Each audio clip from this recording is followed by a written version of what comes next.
Welcome back to VBuilds. It's been almost 3 months and I'm back and I can continue working on my bike. So let me show you the condition right now. Here it is. Look, everything is as I left it except this tire has deflated. So I'll pump it back up. Then I need to install a seat, some footrest, the headlight.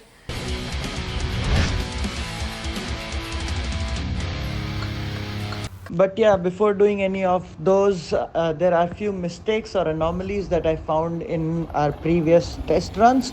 That is that the front wheel is touching on the shockers on the side, which is dangerous for it, and there is no way to remove the rear tire. Let's say in case we need to change the tire or anything, there's no way to remove it. We just have to break the welding and stuff.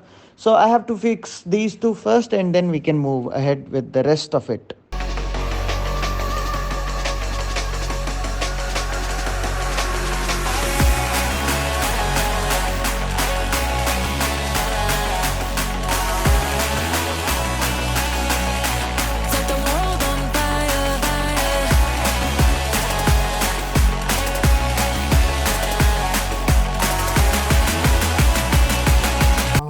Assemble the brakes. These are the brake pads and these go right here. Inside that, this is the spring, and okay, yeah, so one side in. For the other side also we need the spring. Before that, this kind of axle goes in there and they just snap like this. And this other spring goes like this,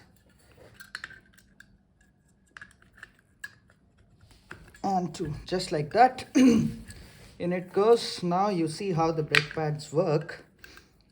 Quite simple.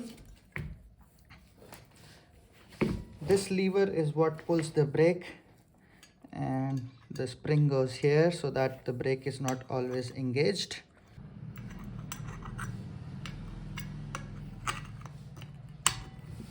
Just like that. So this is how the lever is installed. Now when you pull this, the brake disc open.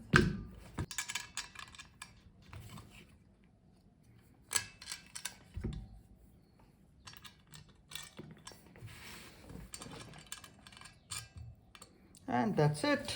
We are done with the installation.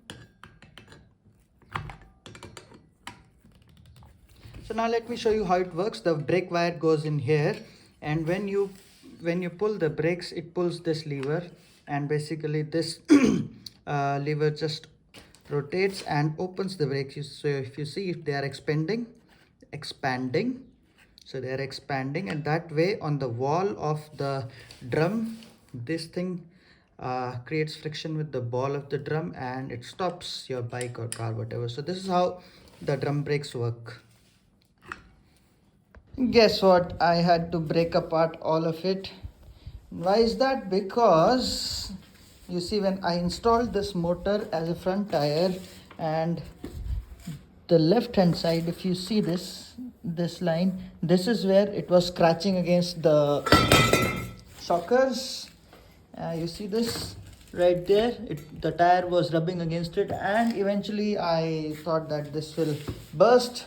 So that's why I tried to separate it a bit more by scratching the brakes. You see here, I cut off this, there was this wall kind of thing here, and this ring, I cut it off, and then I tried to install it again. But still, there's a lot of space on this side, and on the right hand side there's not enough space. That's why the shocker keeps rubbing on the tire. So this was a big problem, so I had to take it apart. Now I decided that I'll put this wheel on the back and this one goes in the front, so it will stay in the center. So now why is this? Because the front part where we install the shocker, these two are very solid and fixed, so I don't want to cut it and expand it. That was one option, but since the back part is all custom built, so I just decided to take that apart, and that's what I'm doing. And one more thing is, yeah, this is the only structural thing I had to take off. So now this was here, if you remember. So now I can just install this tire in the back and that one in the front. Going to do it is, first I have to keep this as it is, so I will weld one plate here, let's say a temporary one, and then I will take this out. This is what I'm going to use for temporary welding.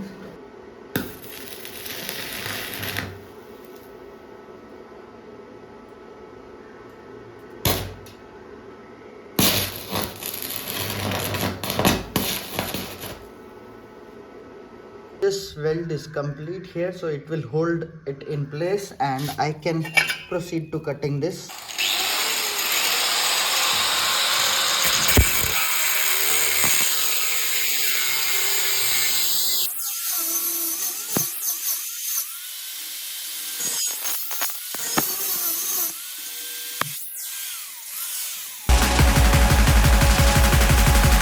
We can set the world on fire.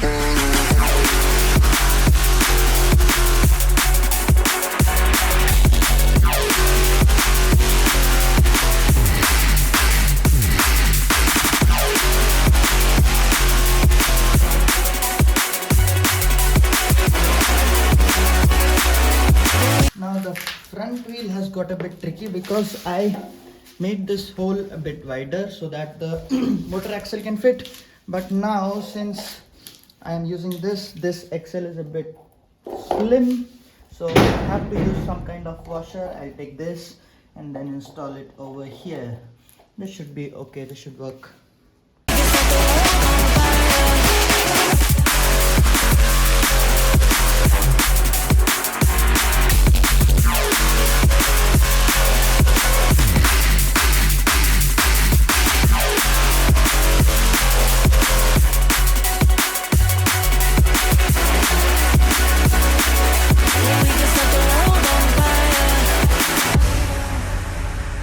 Check this out, two washers inside this just to make the hole smaller.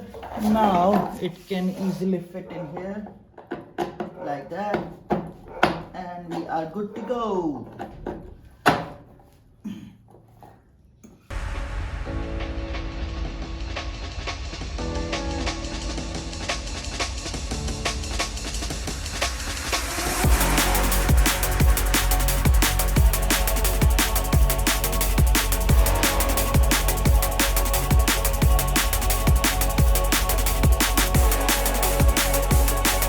Now the front two shockers are well adjusted. Now just let's put it back in the frame.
successfully installed the wheel in the back, and the brake should also work. This is aligned pretty well. So yeah, this is coming along now. Back to the progress. Let's put on the tank. This one also I need to modify a bit. I'll do that and then we can move on. So this is done. The front wheel, the power wheel is in the back and the back wheel is in the front. So there it is now properly aligned. This was such a drag, man. My face is all black. Need to take a shower, yeah. So this was such a drag. I changed the tires. Now the other things that I was supposed to do, the seat, handle, brakes, footrest, I will do in the next one. See you in the next one. Bye bye. If you like this video, please consider subscribing. This guy's not slowing down. Yeah, that's confirmed. He's not stopping. Code 3.